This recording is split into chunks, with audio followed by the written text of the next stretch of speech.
What's happening, beautiful people? It's Tuesday, the 12th of March. The check-in is brought to you by my favorite, Blue Chew. Listen, if you're having a problem rising to the occasion, Blue Chew is going to be your new best friend.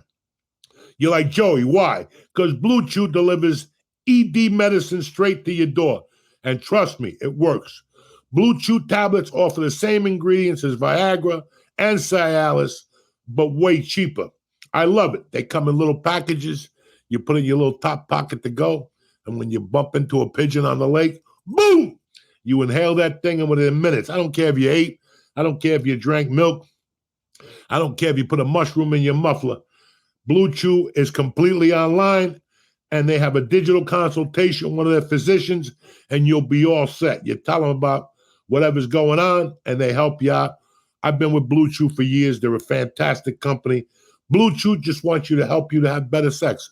What is wrong with that? What is wrong with Blue Chew? Nothing. So discover your options at BlueChew.com. It's easy. Chew it and do it. Fuck Nike. Blue Chew's got a special deal for check-in listeners. Try Blue Chew for free. That's right, free. Listen, July is coming. June is coming. Everybody wants to get pregnant. You know what I'm saying? Everybody wants a February baby. So let's do this. Go to BlueChew.com, promo code Joey to receive your first month free, and you're going to love it after that. Listen, the second month, they send you a cape and a magnifying glass because you're going deep in the Blue Chew. So do me a favor. Again, get Blue Chew for a month for free when you press in code Joey at checkout and just pay $5 for shipping.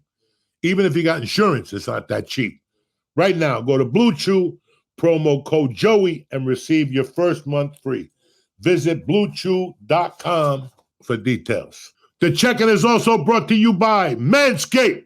Listen, while you're spring cleaning your house, why not spring clean your fucking ball sack and your asshole and your eyebrows and every other fucking hairy wolfman armpit that you got? Manscaped's new Lawnmower 5.0 Ultra is just fucking amazing. It has 2 blade heads, one for taking off the top and the other one a new 4-blade for the super smooth shave of your life. Your fucking ball sack will love you forever. They'll be nice and smooth. It's waterproof, so you can use it in the shower. And it's got a spotlight just in case your generator ain't working. It comes in its own case. And what else do you need? Listen, I'm 61 years old. I still manscape my nutsack. Why? Because it's tremendous. Every once in a while, I get an itch above the fucking helmet of death. And I scratch that too. I shave that too. I'm fucking shaving right now. And I don't give a fuck. It looks like an animal. But hey, so am I. I don't know about you, but I'm trying to look good this spring. And Manscaped is the answer. For you nasty motherfuckers that got hair coming out of the side of your G-string, that means you. So do yourself a favor.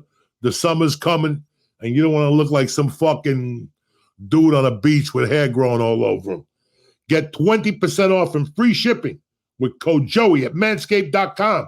That's 20% off and free shipping with code Joey, Joey, at manscaped.com. Nothing like a little spring cleaning in your fucking nutsack. Support the show and get 20% and free shipping at manscaped.com, code Joey. And now back to the show, you filthy animals. Turn off your TVs, run for your lives. It's over. They didn't put you on this planet just to give up. If Uncle Joey could do it, I can rule the world. That's what you gotta be thinking. Welcome back to Syatt!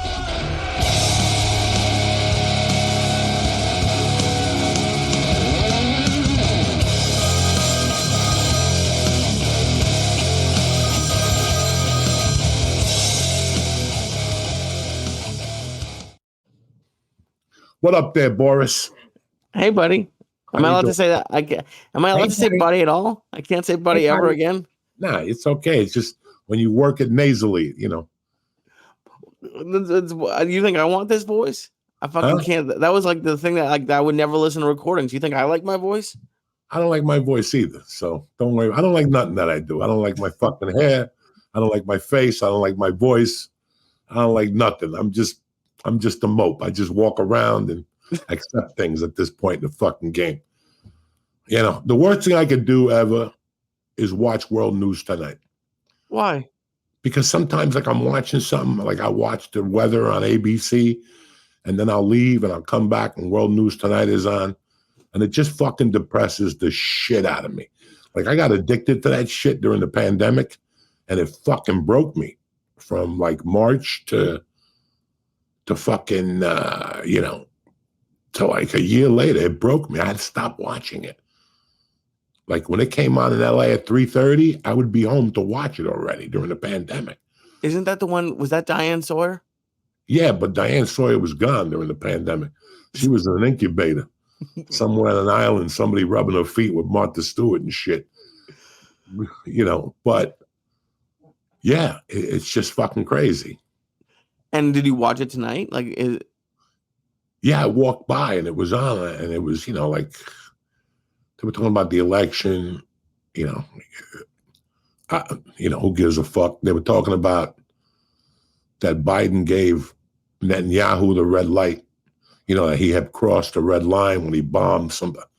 Listen, man, everybody's got their opinion. If you weren't there on November 6th or whatever the fuck it happened, October 6th, October 7th, I couldn't even imagine being at a fucking festival and seeing little Arabs coming down on a bicycle, an air bicycle, like that guy in fucking The Road Warrior. He had that little bicycle. He used to follow Mel Gibson around. I see that shit. I'm traumatized. I don't even know what to expect. Never mind landing and, the whole fucking deal. So I don't want to talk about what's going on in the world, but it's just, I can't watch I can't watch no fucking news. I just sit there and fucking go, what the fuck are they talking about? Scaring white people. Was that like a thing you miss about doing stand-up every night? Because I can't tell you when I've been home to watch the news. What, scaring white people? No. Well, I'm sure you do like scaring white people, but I thought you meant just say you literally weren't home to watch the news. No, I was always, the news comes on at 6:30. Where am I going? Unless I'm doing an early coffee shop before the fucking poetry night starts at 7. I got nowhere to go at 6:30. Or everything we did started at 7:15. I'd always meet you at 7 at the fucking podcast because I'd watch the news. At one point I was like, what the fuck? Dog, I didn't watch the news for 30 fucking years. Right. The last time I watched the news was when I did 22 8-balls and they bombed Oklahoma City. And I sat there for 4 days, biting my fingers, snorting coke, looking out a window, drinking Fat Tire, thinking when this is going to be over. They were hunting. I don't watch the news. Right. Every once in a while, like you have it on, you're in a hotel, you're sitting waiting for a ride, and CNN's on, and you watch it, and you're like, oh, I didn't know that happened. That's how deep I am in this fucking marriage. I'm surprised you even watch it at all. Like I can't. I avoid it now. You get older. You get older, and I don't know. At one point, you're like, let's see what's going on in the fucking world. I've been living in a comedy club for 20 years, and you just watch the news, and you remember being a kid and watching it, and sports, and So when I came back here, New Jersey's got a station, New Jersey 12. Listen, sometimes I watch the beginning of it, but no, not really. Sometimes it's like interesting New Jersey news. Sometimes it is interesting because it's your backyard and you know where it's going on. I really like the weather on there. I check the weather. They're okay at night, 10 to 11 or something. I'll put it on before I go to bed. That's when you know when you're getting old. When you check the weather before you go to fucking bed. That's when I started checking the weather at night. I'm like, I'm done. I'm done as a fucking savage because savages don't give a fuck about the weather. Well, there's that, but then I don't I think that's what it is, like an age thing. Because my mom loves the news, watches it, and she's like, oh, I got to know the weather. What you have your phone? It tells you you don't have to wait for the news. I don't want to look at the phone. The phone's always. Listen, they're all fucking wrong about the weather. But when somebody tells me to my face, I feel a little bit more comfortable. I've sat at that softball field, all right, with my wife. I don't even know how to check the weather in my phone. And you'll see, I don't know how to check the weather, and you'll see clouds, right? Okay. And all of a sudden you're like, check the weather. See, and she's like, it says it's already raining in Marlboro, New Jersey, 3 inches. I'm like, we've been sitting here for 2 fucking hours. Nothing's come out of the sky, not even a dead bird. And you're going to fucking tell me that these people on the money, I don't want to talk to these people. Listen, the news, not the news, but the weather is an educated guess. Right. They put all that data. It's like us collecting, it's like us fucking going to bed, make a bet, or you're getting a job, or you get an audition, you go on IMDb and you research the role, you research who the director is, what else has he worked on. It's the same thing with the weather. Nobody could sit there and go, it's going to rain tomorrow. Last week, they were on the money. They said it was going to start raining in Jersey at 1 o'clock. Damn fucking to the T. I went out there at 1 o'clock, and I test them from time to time. You got to check the weatherman, especially if he gives you a time. Like, if he gives me a time and I see it, he's trustworthy. Do you ever like email them and tell them when they got it wrong? No, why would I do that? I don't know. You said test them. What do you? Today's today. Listen, you picked the wrong fucking weather cycle yesterday. Today, do a little better. And today they were very good. They said it was going to be cold in the morning. They said it would get a little warm in the afternoon, but the wind was going to be really bad. Fucking wind was blowing shit up all afternoon. And oh, geez. That's a 4-parter.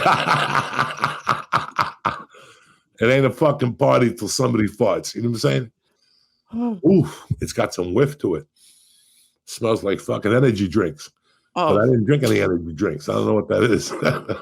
Diabetes. What is that? Why does it smell sweet?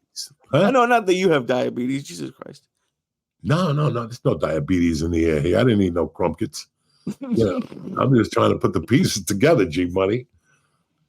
How was Minneapolis? I heard you had a nice time. You went to the Prince Museum.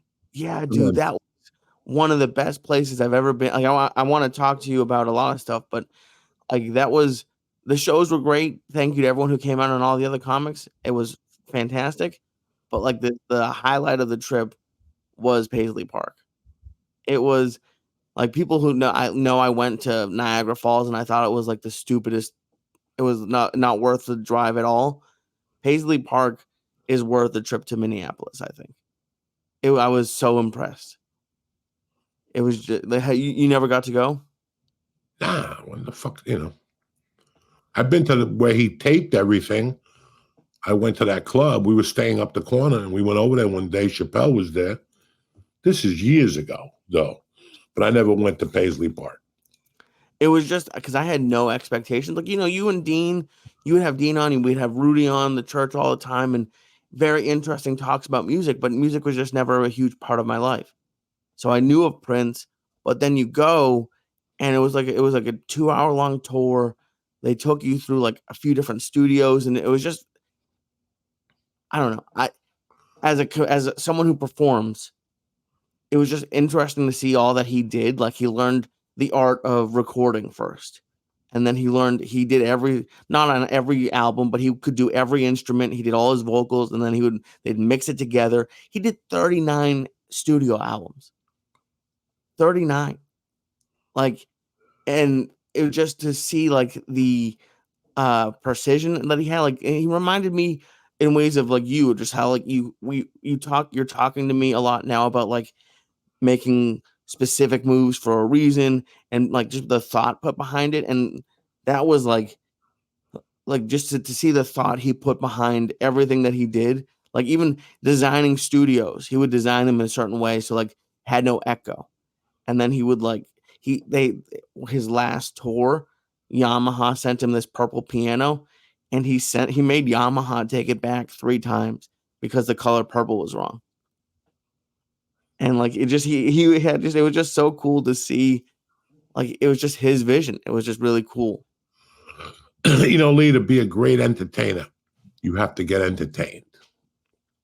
And for some people, it's live music. For some people, it's poetry, jet, whatever. As an artist, as what you are and I've never considered myself an artist, but that's what these people say we are. So I'll take the ride with it, right? And it's really weird when you go see something and it blows your wig off. Yeah. To me, that's the best feeling in the world. There's two things I miss about California. We discussed one of them. The potato tacos were fucking money at that place with the blueberry milkshake with a little bit of honey in it. Fucking money. And to me, there was no better feeling in the old days than getting stoned on a Tuesday after my set or before my set and sitting in the back of the Comedy Store. Right. That to me was the biggest learning experience that I saw comics branch out, you know, and I appreciated it. But let's get to music. You know, fucking I always liked music. And then I got into stand-up, right? And then, you know, you go on the road, you buy music to entertain you. Then YouTube came along. I think I was doing comedy about 18 years, 17 years. And YouTube came along. I went on a search to learn how to headline. I really wanted to see how to headline. So for a year, I went down to Irvine and I watched every headliner on Thursday night. And, you know, I just made a commitment to it. And I learned a lot in that period because I dove into the educational part again. But the biggest experience I learned was watching the singers on YouTube. Live or just like listening to live videos. And my favorite guy really to watch was the singer from Leonard Skinner. Is that Robert Plant? No, that's Led Zeppelin. Sorry. And Robert Plant is a strong second. And Mick Jagger's a third. And Rod Stewart is up there. And then you got to look at somebody like Michael Jackson that took it all the way out there. My journey went as deep as Little Richard. To look at all the singers and their body language and how they control you and how they mesmerize you. Like because the choreography of like just them? No. No choreography. Okay. Them. The singers from the 70s and 80s. Look at their movement patterns. Look at they didn't move too much. The guy from Leonard Skinner was chubby. Ozzy Osbourne was chubby with Sabbath. You know, look at what they did. Then you got a guy like Bon Scott who weighed 100 pounds with a rock in his pocket. And the control he had. Rod Stewart, another motherfucker. That, you know, they all have something to offer you because they're doing the same thing we're doing without a band behind us. They're keeping our attention. Okay, they're keeping your attention. Mick Jagger keeps your attention, boy. When you go see him and you look at Mick Jagger and all of a sudden he starts wiggling and you go, that motherfucker's 80 years old. My grandfather's 65. He can't climb the fucking stairs. And look at this guy. He's a professional. At this level of Mick Jagger, 40 years of singing, maybe 50 years, they know all the tricks. And that was what I was thinking when I was there, because I had the opportunity to see Prince when I first moved to LA. He was doing a residency in LA. I don't know if you remember that, around like 2010, 2011. And I don't remember if it sold out or if I just didn't go because I didn't really know much about him. And I regret it. I regret not being able to see him. So now it's like, I know a lot of people give like the older musicians shit for still touring. For someone who's never seen him, like it's kind of cool. Like I hope I get the opportunity to see some of these people, even though it might not be what it was 30, 40 years ago. But if they're selling out an arena or they're selling out a theater, they still have Jay Giles and the Jay Giles band used to move fucking like a Mick Jagger. And you watch them, and some of them, but they're hypnotizing you in their own little way. They're locking you in. Sinatra, early Sinatra, watch that motherfucker control you. I even watched a couple Cuban dudes, Benny Murray. I studied fucking singers. Body language, timing. When they, in between songs, they talk that gibberish shit. But they still got you, you know. And then as a band, I don't know why, and I'm not saying this on ego or anything like this. I'm just saying that I admired everything they did and how they did it. And that was Led Zeppelin. They did it very hands-on, but hands-off. And at the end, they skipped a thing, but they were going to get triple the amount later. What do you mean hands-off and hands-on? It was more of a psychological. Led Zeppelin the manager was very hands-on, very smart. Every move was planned out.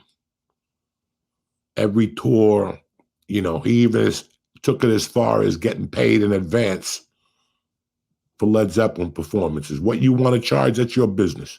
Mm-hmm. You're paying me before we get there. And he made them, it's the way he did business, he tricked people into being bigger than what they were. And that's why they became one of the biggest bands in the world of all time. He didn't let them do television appearances. He didn't let them just do a lot of things that other bands did. He didn't see the value in that, Peter Grant. So he kept his distance. And if you think about it, it's a good way of doing comedy, the business he had, because it's sort of Chappelle. Chappelle doesn't have a website. Chappelle puts the date up and he sells out. That's it. You don't know. You don't have a chance to discuss it. So how are we going to get there on the 17th? I don't know. There's no chance to that. And that was a little bit Led Zeppelin-y. I have so much confidence in my game, I'm not even going to do a fucking website. I'm going to do it differently. I'm not even going to do a podcast. Well, like if you think about it, especially like with Led Zeppelin, like before the internet, before all that, like if you didn't do interviews, like they never saw you. Like they didn't do interviews. And they didn't do interviews, and like they were saying, like Prince, for example, refused to do press for the movie Purple Rain, but it was like it still blew up.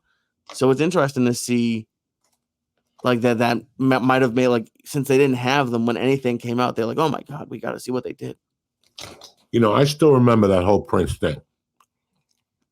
I was 21 years old, and that was the year of music, summer of '84. Prince, Jackson, Springsteen, Madonna, Huey Lewis and the News, Rod Stewart, the Pretenders. Everybody was on the road. And Prince was blowing up, and I'll never forget, I was living in my apartment, the one I didn't pay rent at for like 65 days, and I was about to get thrown out, and I remember that.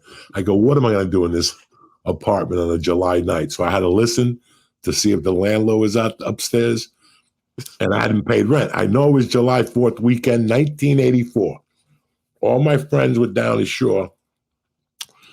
I got a job in Secaucus, and they wanted me to work Saturdays and Sundays during the summer. And I'm like, this ain't going to work. But I worked that Saturday, and I got home that night, and it was humid as fuck, and I had the fan, and I'm like, I got to get the fuck out of here.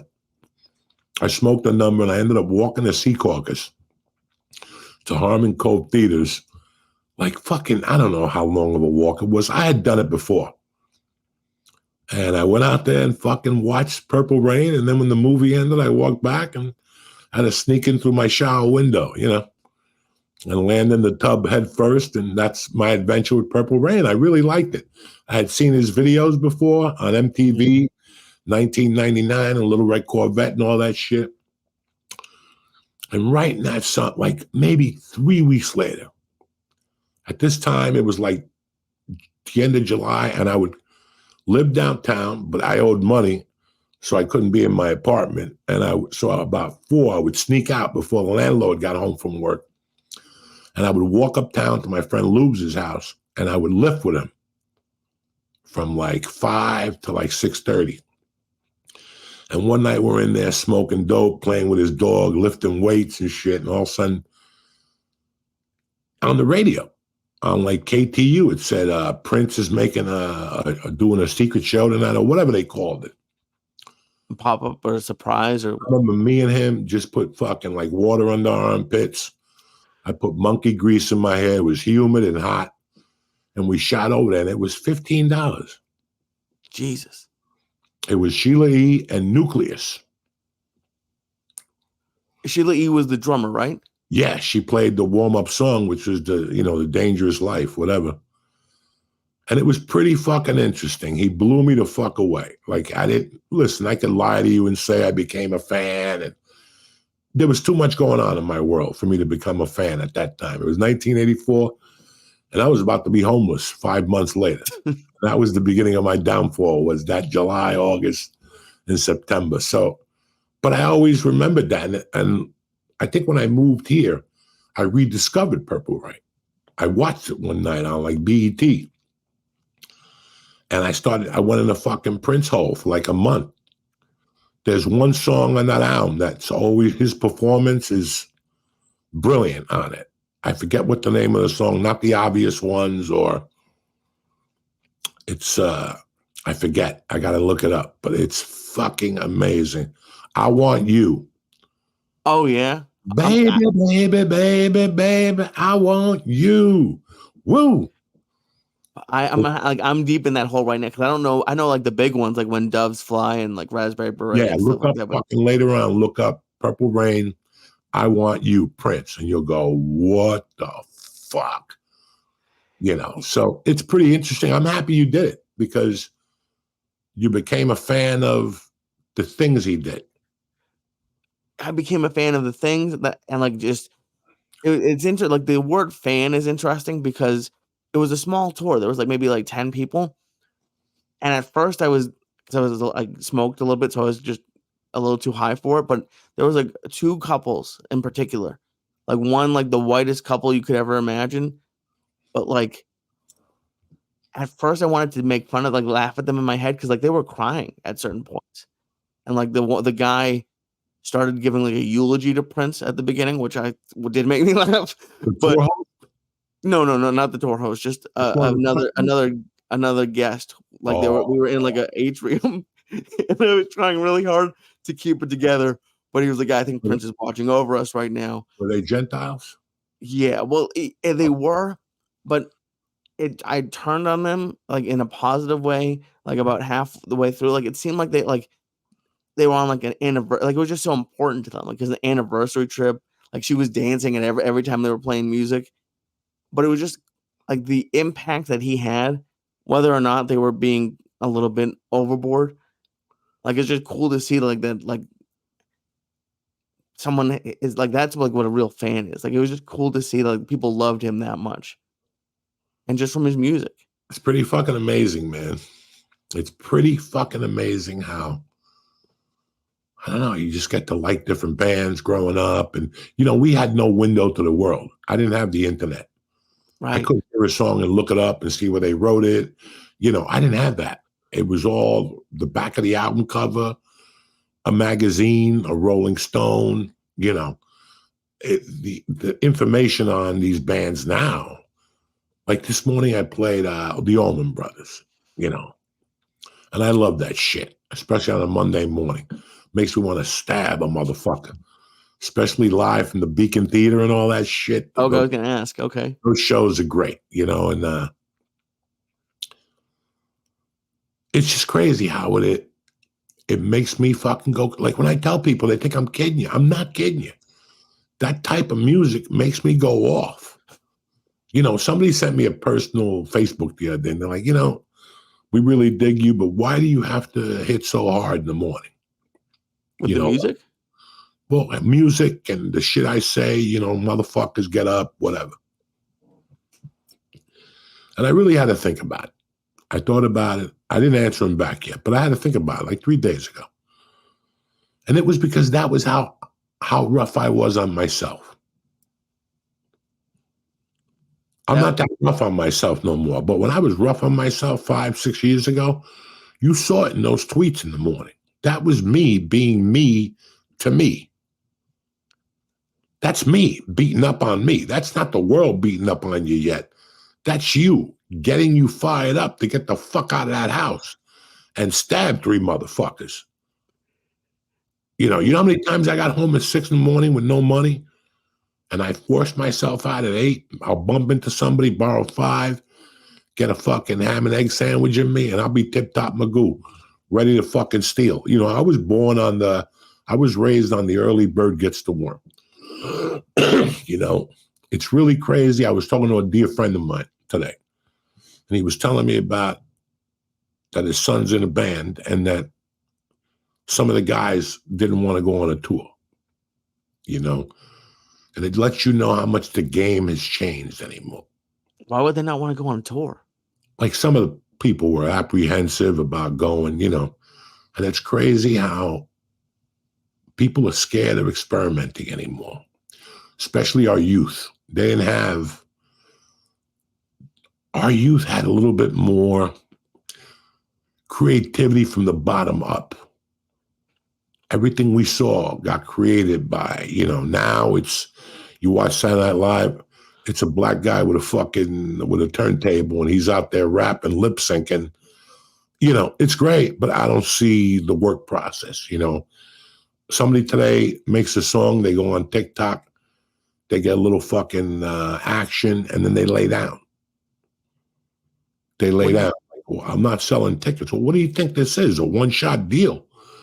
You got to get up every day and fucking, you know, have that outlook of, if I don't accomplish this, I'm a fucking failure. And I know you're not a failure, and you know you're not a failure. But in your mind and the urgency you're lighting up under your ass is you're leaving the house not feeling too good about yourself because you know you got to do this because nobody's going to do it for you anyway. Why do you feel bad? I thought you'd feel pumped up. Well, I didn't think you felt a fucking half a fag and a cunt and, you know, you're a piece of shit for not having a bank account. You know, now you got to get up and steal, you little wormy immigrant orphan. You know, I would say shit to myself that would kill other people. Yeah, I thought you were saying like get up, grab your balls. I didn't realize you were saying like terrible things to yourself. Some mornings I would say, you know, stop being a fucking pussy. You know, because you need that. And listen, parents were a lot different. You know, yeah. You come to me as my son and go, I don't know, I'm going to look, here's the deal. You either go out there, I'm going to break your fucking head and throw you out the window. But not even that. It's like a thing of like, guys, they're not going to just give it to you. Well, like even just like the story of your mom having you fight that kid after like you came home and he beat you up. Like that, I don't think would be allowed today. No, but that's not what you're talking about. I'm talking about like how when a parent reads you the riot act and says, listen, man, this is what needs to be done. I don't give a fuck. I don't give a fuck what you need to do. From now on, I'm leaving here at 8 and you're leaving with me. And I'm locking the fucking house. So I'll see you back here at 6, motherfucker.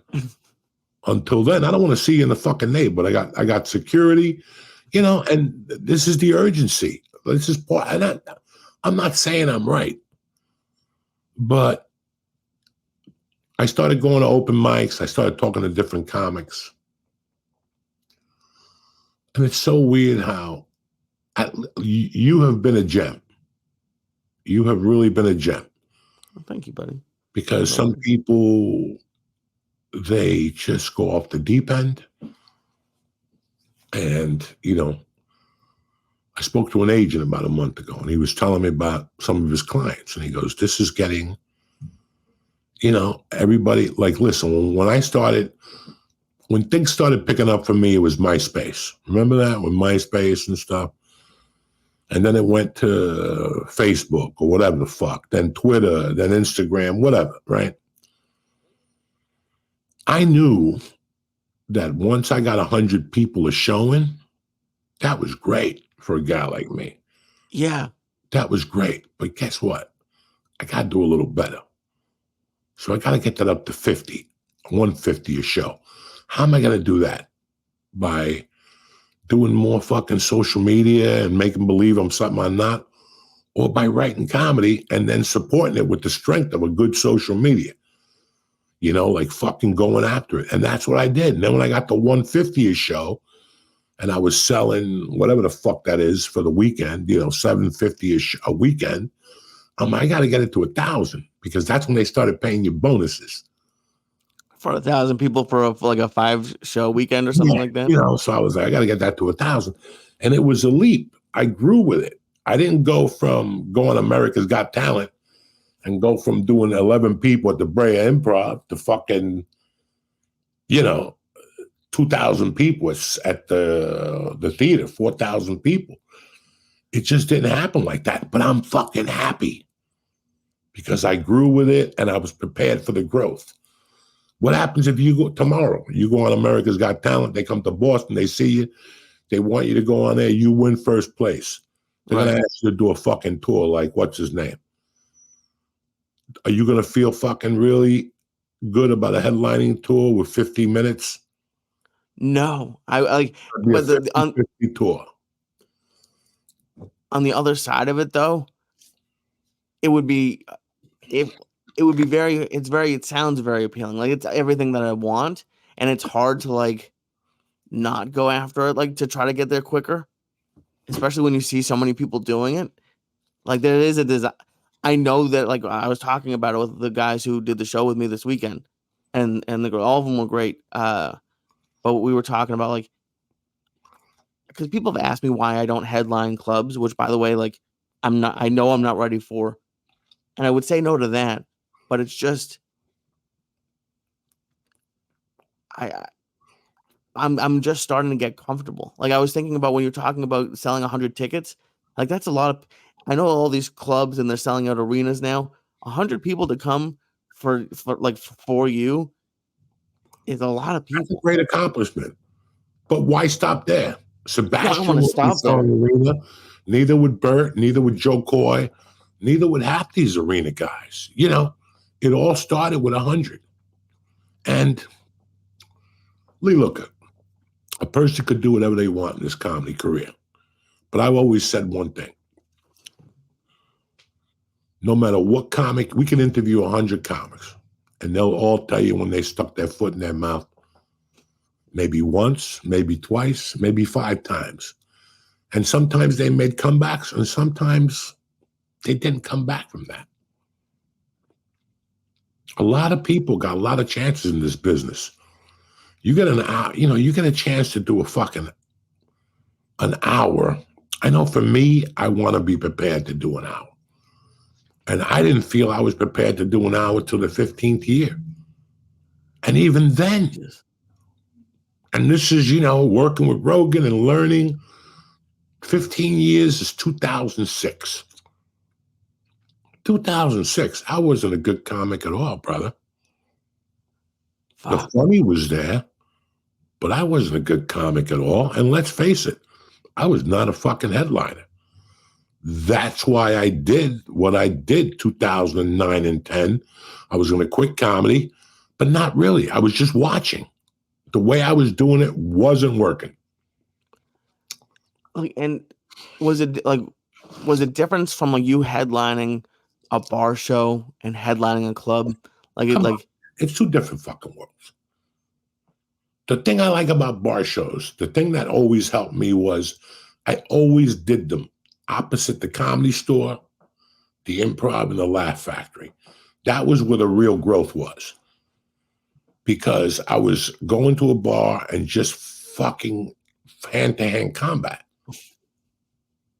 And now you go to a civilized room, and now that gives you more control. You have more control. You know how to corral them in a little bit.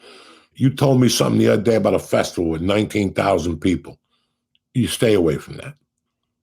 That's a disaster for a guy like you. Trust me. Okay. When you go out there without a drummer, with nothing, and there's 12,000 stoners, and they're looking at you, and you go out there, that's going to be the roughest night of your life. Ooh. And it ain't worth it. It's never worth it. Okay, the stoner era reefer is a very short street. You'll see that pretty soon. It was very popular in LA years before you got there. When you got there, was anybody doing comedy at stoner rooms anymore? No. I knew of one open mic. That's it. Yeah. That was LA. When I was doing it, we were getting 100, 150 and an eighth of weed. Fuck. There was no money in it, and it's just stoners talking nonsense. It really is. I'm not putting them down, but it's the truth. Do you know fucking the weed guy? Yeah, I know the weed guy. That shit ain't funny at all.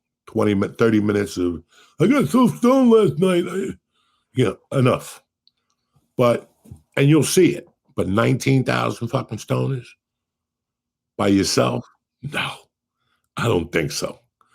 I think you'll run back to that fucking plane and shoot the fuck home. You ever see Walking Dead? A little bit, yeah. That's the Walking Dead, those things. Stink and fucking patchouli juice and fucking, it's too much. It's too fucking much. I tried a couple of those. You saw how I got away from those quick. First of all, I wouldn't do an outside one because there's nowhere to hide. There's nowhere to hide. What do you mean? Where are you gonna hide? Dog, it's fucking Evil Dead. Where are you gonna hide? At least in the club, I'll go in that bathroom and lock the fucking door. I don't give I've done it before. I'll lock that fucking bathroom door. You ain't getting in here. I need my time. I need my space. I'm surrounded by bad odors and chick with long hair and a bunch of fucking retards walking around giving each other fucking the flu. 200 people smoking out of the same bong. You might as well eat a hooker's asshole and pray for the best. You know what I'm saying? Holy shit. I can see that. People. Let's do a bong in. 11 of them coughing. I just had the flu. Really? Good. I don't want it. Yeah, you don't really smoke with people anymore. I haven't in years, and that's the reason why. Listen, when I was a kid and I smoked, I always got sick with people. Those little circle jerks behind the high school. 2 days later, I'm at the doctor's office with a fucking blister on my tonsil because one of those guys didn't brush their teeth or they didn't do nothing. And listen, I get it. I smoke with you. We'll smoke. I smoke with 3 people right now. Wow. You, George, and my buddy Kenny Chan. You ain't touching my bong if I don't know you, you filthy motherfucker. And you don't want to touch yours. We just went through a fucking, a thing where lives were changing. People were going to die. And now you want to come over here. I just had the flu 2 weeks ago. Get the fuck out of here. That means you just had it. And they don't tell you till after they cough the first time. And they have to spit a big brown Luger. And then you're sitting there. I had plans this week. I had plans to smoke with fucking Abraham over here with sandals on. And now my plans are ruined because I'm going to be sick all fine. And sure enough, you get sick 3 days later. And he goes home. I smoked with Joey and Lee. Get the fuck out of here. Go get a job, cocksucker. Have you ever kicked someone off of your bong? Like, so have you been smoking with someone and they got sick and you're like, stop? Yeah, I cuddled. You saw in that office. Not everybody attacked that bong. I had substitute bongs. I had backup bongs. It was just you and me till the wheels fall off. We knew each other's chromosomes. You know what I'm saying? Jesus. I'm going to bring some third wheel in here that just came in. And dog, I learned from Ralphie, God rest his soul. That's where all that came from. Because I used to see him go to town and smoke. And he got so fucking sick. Remember when his lungs, he couldn't even fucking fly no more. Can't do that shit. It's I got people I smoke with, and then there's people I wouldn't touch a fuck. During COVID, I went to a friend of mine's house for 30 years. That motherfucker whipped out a joint. I said, you better whip out another one. You better roll another one. He's like, what are you talking? I ain't smoking that shit with you. It's fucking COVID out. I never heard it said that way. Yeah, I try not to either. I do. It is weird with comedy though, because that's one thing that you taught me, and then I try to do if I'm in a place that has weed, is like bring weed when I'm going to a place for the first time. You bring weed and you give them out. That don't mean I'm smoking it with you. That's why I'm giving you a joint. Here, go for a walk. Go show Carl the tree. People do get really happy when you give them weed. Like, I've never had anyone like. I'd rather give you weed and see you smile than take a stupid fucking picture or smoke a joint with you. It drives me crazy, all that shit. But I love to, I see people, I like to make that. I got 4 or 5 people. I just drop weed on them all. A couple girls, I just drop it off. I know they're young. They're my girls, and I don't want them buying shit with fentanyl. And I know they don't make that much money. Right. And when somebody throws me weed, boom. It's the best. when Yeah. someone gives you weed. We're back to normal. We're back to making somebody's day. So when I Right. get up in the morning, I got a joint in my car or something like that. Somebody, hey, how you doing? Come here for a second, dog. Here you go. And they're like, really? Yeah, take it. Is this laughing gas? Yeah. Even though I'm not working with laughing gas anymore. I have no laughing gas left at all. Oh, you're out.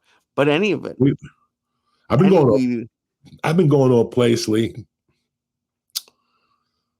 Listen, for you fucking econ majors and all you fucking, in other words, cheap fucking people, okay?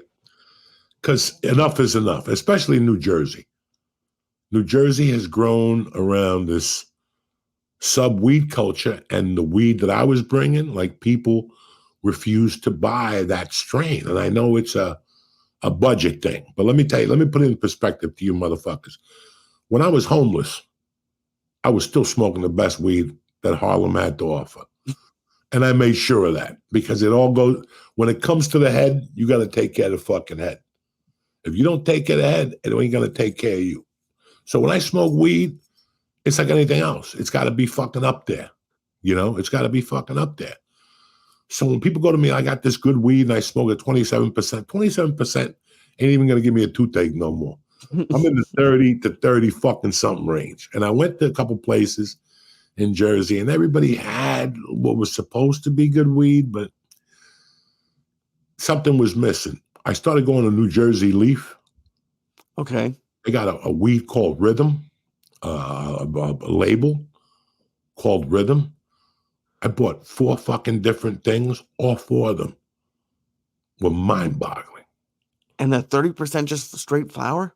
36% the one I got, the Sunset, whatever. Fucking, I got another one, Choco Brown. It'll kill a mule. I gave my cat a bong hit. That motherfucker slept for 4 days. You know, it's sensational. I don't need to do anything. I got my little delivery service, you know, but they don't switch. You know, they have my weed, but it does the switch a lot because people don't buy it. They have fucking tremendous weed, my delivery service. They got 3 weeds I'll put up against anybody right now, running.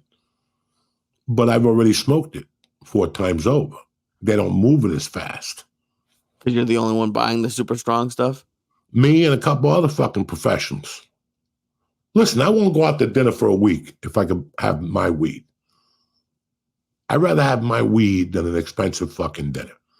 That's more my budget than anything. I sacrifice stuff for weed, and I have been for the last 40 fucking years. It's that important to you I'd rather now. pay $10 and have 3 joints. And I know I could go for a walk and get an order of Szechuan beef, you know, or white rice. That was my world, is smoking pot and eating Chinese food. When I moved to Colorado and I was 21, 20, dog, I was getting sensational weed up there. There was mountain weed, but I want to take care of Uncle Joey. You know, I didn't have new sneakers. I lived without underwear for years so I could smoke weed. I didn't wear underwear. Was that for the weed or the coke? Both. They both. You got to save on everything. I know that, I don't know if you can answer That was on the road. or not. Why would you buy soap? You wash everything with shampoo. Your balls, your asshole, your feet. You know, I would just cut certain items like that. Always have deodorant. Always got conditioner. But I'm not going to buy a bar of Irish soap for $2 and then I'm going to leave it in the fucking hotel room. I might as well just get shampoo with a rubber dub-dub, one of those loofah things. It takes the dead skin off and you're fucking tip-top magoo. You look better. But you're buying so many expensive things and then you're like, no, I can't swing the $2 soap. Well, what I'm trying to say to you is when you're a struggling comic. Right. Oh, yeah. You got to pick and choose. When I was a struggling comic, I picked and choose. You know, there was no a steak and a lobster. It was a steak and a glass of water or a lobster tail and a glass of water. You know, it was like being in the movie Friday. You always got peanut butter, but no jelly. Yeah. You always got ham, but no burger. You know, shit like that. So I didn't get a complete meal. I can't, like, what I was going to say is there, out of the 3 places you've lived, Colorado, I mean, I guess you could add Seattle, did one place's weed stick out overall? No, if you think about it, that's why I went to those three places, because I know the weed was going to be covered from Tip Top Magoo. Seattle got great weed. Boulder had great weed at the time. I don't know what's going on now. And then we got to LA, and everybody had good weed. I always made that. I didn't stray away from weed. Like, I wasn't going to no, I love my reefer, man. And that's why I love Colorado so much, growing up there pretty much, because, yeah, I was an evil motherfucker. But the weed controlled me from being eviler. You know what I'm saying? Like Right. I was evil, but I didn't have a cat in a cape. Like, if I was really evil right now, I'd have a cat in a cape, and I'm looking to fucking light the world on fire and steal rice from the Hamas and, do all that crazy shit. Thank God you had weed. That's right. That's crazy. When they drop the food off, Right. Palestine, I would love to see like a Jew helicopter go underneath and scoop it up, 50% off, and then take it to Turkey and drop it. It's a good idea. I bet they had some divers out there for those ones that went deep in the water. Nah, that shit don't go deep. Think about it. They drop it from like 2,000 feet. You got a little Jewish fleet that nobody sees, like smugglers. It lands in that thing, and they go right to Turkey and sell it for half price. The Palestinians are looking up, going, where is it? Oh, my God. Well, we won't be on YouTube again this week. Bro, they took us down. They took us down like we made a Diddy video. Oh, they just kept taking us down. Who gives a I love it. I love it. And like, it's nothing against any podcast, but you listen to podcasts now and they're bleeping stuff. Well, they're scared. Everybody's scared. Listen, if it means bleeping it to save an episode, I don't mind. But I don't know. I don't know what's going on anymore. That's why I mind my business. I feel bad I didn't go to Tripoli's last week at the dojo on Friday night. I did go out last week, and I'm going out this week. I'm planning on 2 sets this week. Nice. I looked into some residencies for people who nice. I looked into Philadelphia and Atlantic City. I'm waiting on something in Philadelphia to see if it happens. And then I'll lean more towards Philly because I'm going to have to be there once a week. So that's where I am right now, brother. Besides that, I had some auditions. I had a pretty good audition today for a movie called Eeny Meeny. And I had one last week. And, man, it's a different fucking world than we were doing in LA. But I've adjusted. Everybody's happy. I'm happy. I found the perfect fucking balance. I'm going to Austin in a few weeks. Nice. I'll keep you motherfuckers posted, do some comedy down there. I got a secret 420 show that we'll be announcing soon. I don't know where you are, 420, Lee. Nowhere right now. All right. We might be coming with me. That'd be awesome. Figure out what the fucking deal is. And look, that's it. I'm in a good place. My family's in a good place. Basketball season ended. They lost the championship game. Fuck. And she lost the All-Star game. That's it. I wish I had more. I wish I could tell you, I'm going on tour with this. I'm doing a movie with the guy that won the Oscar last night. I got nothing. Well, at least I'm honest. And I'm good. I'm happy. I'm full. I got some sun today. Look at me. You're looking good. That's right. But I was going to ask you, because and if who knows if it'll work out with the residency. Hopefully, whatever, you're happy with one. But I know you're not doing it only because you feel like there's do you ever feel like you need to do stand up? Do you ever feel like, I want everyone who wants to have the opportunity to see me? Not like you owe. Owe is a weird word, but that's when people love you so much, it's that's I was wondering that with Prince and everything. First off, right now, it's like I tell people all the time. They cram ideas into your head. You cram your own ideas into your head. And then guess what? You end up doing nothing. You think about it so much that you end up doing nothing. I had a plan. That's just the first second time I got on stage and a picture came up that I wake up in the mornings and my Facebook is full, my Twitter is full. I start getting texts. Hey, I'm doing a room in Erie, Pennsylvania. It's you and a ukulele, it's, and I, listen, people made me some pretty nice offers. And I was like, it's not what I'm doing right now. It's not what I'm doing right now. Right now, I just want to go out there, feel, and you said something that hit it. I don't know what I feel like in the mornings no more. I don't know. When I wake up on a Tuesday morning, I might tell you, yeah, tonight I'm going to go do stand-up. By 6 o'clock, I might have a headache, and I don't end up doing nothing. I know, I'll tell you like at 4 if I'm going out that night. I'll feel it in my balls. Like I'm like, tonight I'm going to do stand-up. Unfortunately, that doesn't happen on Fridays and Saturdays. Right. That urge of being around that many people, no. But the creative juices, Lee, I love looking at my notebook. Listen, a Marine never stops being a Marine. A doctor never stops being a doctor. A hooker never stops being a hooker. And a comedian, old school, never stops being a comedian. It's like being an addict. Just because you quit doesn't mean your disease stops growing. It's growing. Same thing with comedy. There's 1,000 ways to do comedy. That's why I look at what stardom is and what success is in comedy.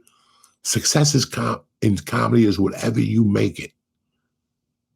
It's not ending up, you can't look at these comics and go, oh, I want to be like this guy. I want to do arenas. I can't wait to hang out with Rogan's nephew, because by the time you hit it, Rogan will have a nephew by then, and these things are all great that you look at as a young comic. But as you move along, life throws curveballs at me and life changes and you have to adapt. But what do? Because you can't do your dream the way you wanted it, you quit? No, there's another way to take it. Okay, they're not going to know who I am in Spain and Munich. You know what I'm saying? But they'll know who the fuck I am in Kenilworth, New Jersey. If I really want to do comedy, or did I really want to be a star? Let's narrow this fucking goal down. Am I doing this to be in Barbie 2? Or am I doing this because I can't live without cracking jokes and seeing people's faces fucking smile? I went out last Wednesday night, Lee. I had such a great time because there's no pressure. Right. Guess what? I took a couple jokes on the way down there and a couple other ones I wrote on the way there. There's no jokes. It's whatever I do. And when I feel like I could do this every night, then the residency isn't going to kill me because I'm only going to do it twice a month to start. Mm-hmm. And then as it advances, I'll kick it up a little bit. And then the place where I want to do it has a bigger room. I could do that maybe Thanksgiving. Right. And then go back to the small room throughout the year. If I chose to do New Year's, I could do the big room if I want to. And then go back to the little room the rest of the year. So St. Patty's, I could do the big room or I could do the little room. I'm not going to lie to you, Lee. I don't see myself getting on planes every week. These Boeings are going down like fucking Diddy. You know what I'm saying? They're going down. Every day there's a new Boeing going down. They are. And that's more of what I was thinking of, because I totally understand that I'm not getting on a plane, but at least if you are somewhere, people could plan and come from all over. Listen, who's going to come to Atlantic City? What are you going to do? Fly into Newark to go to Atlantic City? It's a great time. I'm not going to lie to you. But I don't know. I don't see it. They got a beach and shit. You come up with a little oil on your neck. A little Katrina shrimp in the middle of your toes. Yeah. But, Lee, listen, I'm thinking about this job I got offered this summer. And it's bothering me. Because it would be like 4 weeks of work. But I don't have the time. I just don't have the time with what's going on in my house. And this year, every weekend, we're basically going away for softball. It's not far. It's an hour away, 2 hours, Pine Barrens. We're going to tournaments and shit like that. They're playing a regular league during the week, Tuesday, but then I think August 4th we start. or April 4th. I'm sorry. Guess what? Well, Joey, you don't have to be there. I don't, but I want to. I want to. She's getting bigger by the fucking day. I got a telescope upstairs. I got to replace it with a fucking machine gun turret because she's getting old. She's getting old. She knows what's going on. I would love to be able to do this. I just don't have it. If it was one day of shooting, yeah. I want to go to Colorado this summer. She's got a couple things planned. We're going to Cape May. Nice. What? I don't have it in there. I just don't have I know I'm going to be mad if I got to work and something's going on here. I'm going to go, God damn it. You should have done that in the wintertime. There might be a strike in July, the stagehands. So who the fuck knows? I just live day to day now. Whatever happens this week, I'm waiting on this audition. If I get it, I get it. And if I don't, I go to jiu-jitsu. That's it. It's that fun, bro. It's become so easy. I even forgot to do videos on Instagram. I haven't done a video on Instagram, like a check-in maybe 2 months. Well, it seems like after all those years of being like mean to yourself, like you're finally like at peace. Well, listen, I don't have to be mean at myself in the morning because let's face it, I got nowhere to fucking go. I could beat myself up to death in the morning by myself and then knock myself out because at the end of the day, I got no place to be. What do you need a fancy suit for? You got no job to wear it to. Right? What do you need a fancy suit for? I could lie to you and tell you I got all this going on. I'm so stressed. I chose this right now. And there's some days I do kick myself in the ass. But for the most part, I'm like, there's days I do something and I come home and I'm like, what else do I got to do? Nothing. Woo. Now I don't know what to do. Sometimes I clean the office. Sometimes I polish the bung.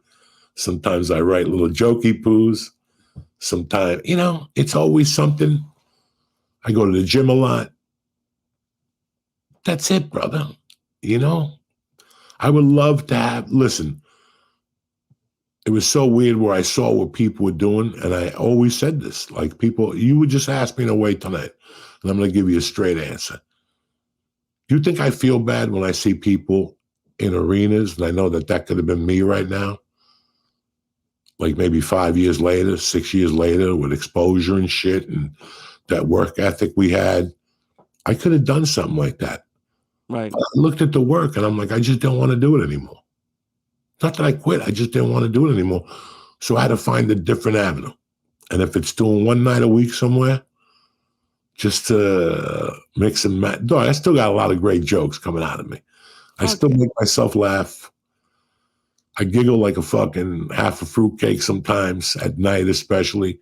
But I'm like you now. I'm upstairs. So now I got to think about the joke all night and make sure I remember it in the morning. And I don't remember shit. I'm glad you're not upset. Like, I can understand being a little bit disappointed if you were, but like, if anyone had asked me, if 100 people asked me, does Joey Diaz want to do arenas? I think I would have said no 100 times. I can't imagine you wanting to do an arena. I don't like the people looking at a screen. Listen, we all like the money. Oh yeah, I'm sure that'd be great. I'm a person that always thought about these people. And I know when I go to a Sixer game, I'm looking at a screen, no matter how good the tickets are. Mm-hmm. And there's people are right on top of you. Like you're like this. And, I don't know. It's an event, but I like smaller little fucking events. Right. Like I don't mind this small. Once you do it, you just go, fuck it. I just want to do what I'm good at and just keep doing it. Well, I mean, listen, I knew I couldn't keep the pace up. Mm-hmm. I knew that eventually something was going to happen. Either it was going to be a health scare. I always thought that. And I'm like, that's it. I don't have to worry about this no more. I could live my life close to home and I could still do comedy. Fuck yeah. And at the end, that's the final result. Am I on posters? Am I on billboards? No. And I don't want to be. I just want to be happy and crack some fucking jokes. Yeah. And like, As you were talking, I was thinking about like my favorite nights probably in our time in LA were Wednesdays in the small room of the Ice House. Like those shows, whether they were like our live podcast, Testicle Testaments, or you doing stand up, like especially you doing stand up in front of like 80 people on those Wednesday nights, were like Fun did I have, Lee? Think back. what do you say? How much fun did I have? Oh, dude, they were probably the best shows I've ever seen because of you, because I've seen you in bigger rooms and they're fun and you have a good time. But like the old, I don't know, I'm sure it looks great now. I haven't been, but like at the old Ice House stage too, there was like you were lifted up maybe a few inches, but like people, you were like, you could probably spit on everyone in that room if you wanted to.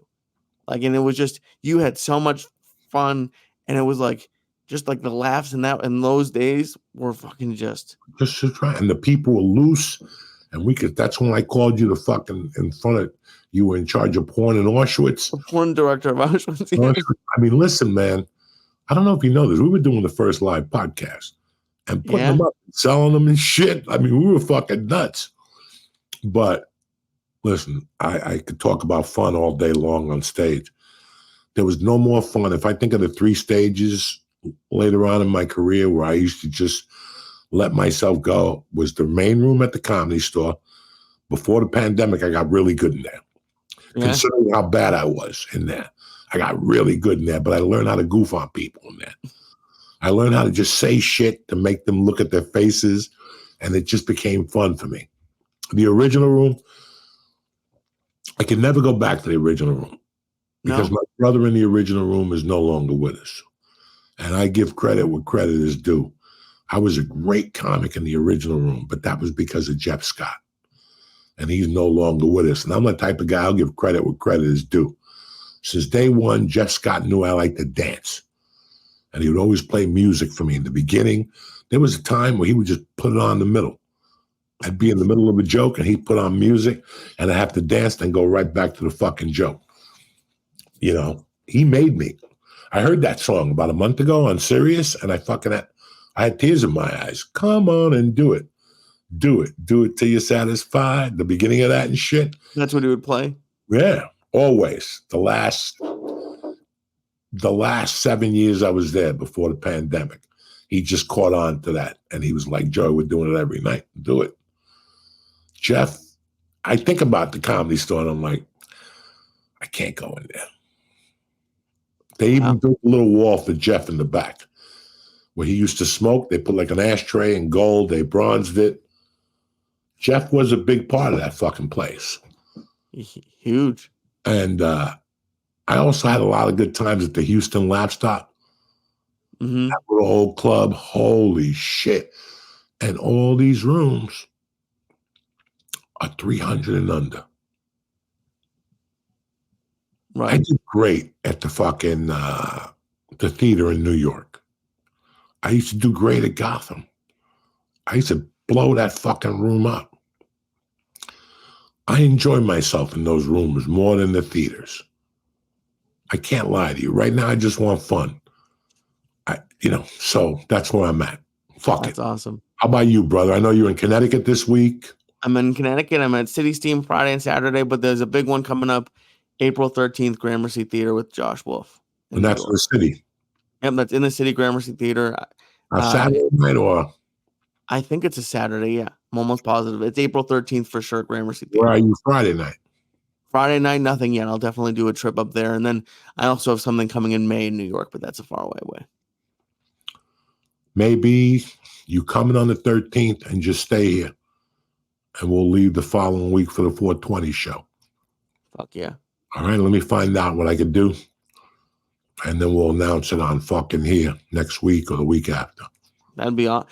I would love to do that. That'd be fucking badass. That's how we do it, brother. A little 420 action. I thought I got to do something for 420. I didn't feel like doing a solo show. I didn't feel like going to a fucking weed store and I didn't feel like going to a weed store and just like taking pictures and stuff. Somebody offered me that. They work at a weed store. Like the owner said, they'll pay you to come up 420 and take some pictures, give you some weed. I wasn't in the mood for that. So I was in the mood to do something. Somebody called and said, "Are you interested?" I was like, "Fuck yeah, how long?" 15 minutes. That's all you need from Uncle Joey. So I'm looking forward to that, and I'll let you know, brother. That's awesome. I can't wait. Yeah. And that's it. I wish I had more for these fucking savages at home. But you know what, man? We're doing the best we can. Hey, and it'll go longer. As if you're having fun, if you're not getting burnt out, you'll do it for longer than if you did a few shows and you're like, this fucking sucks. There's nights now where I know I have to get out to do comedy, and I shoot the fuck out of here at 7. Shoot out of here like a bat out of hell. I'm like, fuck this. So it's still my love, just not to that. It's a different thing now for me. You know what I'm saying? G Money, how many edibles you take tonight? I took 300. I don't think anything happened. Yeah, it doesn't look like I only took 100. I took more than you said. 50 wasn't enough. No, 50. You're part-timing it on me. You know what I'm saying? I took 300 because I had a little bit of a headache and nothing happened. My friend gave me some shrooms today for a birthday. Really? I got like 2. I got these shrooms that are this long. They're the ones gay people put in their asshole before they go out in LA. You put it in your ass, you put like a panty liner, and you go out and have 4 drinks. The mushroom dissolves in your ass, and there you are with the whistle of death. Wait, it dissolves in your asshole? I think so. I never heard of this is what are you talking about? What do you mean what am I talking? Like you put like a mushroom cap in your asshole and it dissolves? Years ago, the gay guys in Hollywood were taking X and melting it and sticking Well, that's it up with a turkey bracelet. Holy shit. They do anything. If you put shit in your ass, you get higher. Like I got a butt of weed in there. I know if I stick it up my ass, I'll be high for 12 fucking hours. Oh, that should be the test for the 420 show. We have to stick. It's going to happen soon. Some fucking lunatic is going to go, listen, if you stick 30% weed up your ass, it's completely different. You'll eliminate a heart attack. You'll eliminate this. And there'll be a fucking bunch of zombos walking stoned with a fucking limp from the bud that backfired in their asshole. They forgot that they had like fucking bug cleaner in there or whatever the fuck they got in there. And now all your pubic hairs are on your asshole. This shit. Oh, thank God it only went in their asshole. Oh my God. I don't do that stuff, you know, but if you want to put a mushroom up your ass, I ain't mad at you. That's very nice of you. Listen, if I put a mushroom on my ass, I better get 1 million followers out of that thing. I'm gonna put it on YouTube and let the friend click hit, Jack. I wonder how long they would actually stay on YouTube. Like maybe even if I got 1 million hits, small channel, they wouldn't catch that. They wouldn't. You don't think that they'd catch it? By the time the damage is done, I got 20,000 kids putting mushrooms in their asshole, going out at night, making believe they're a rocket ship. You know what I'm saying? I love you, buddy. I love you too. You know I'm out of my fucking bird dog. But anyway, have a great week. And we'll keep this party going as long as we can, cocksucker. Stay black. Have a good week. We'll talk.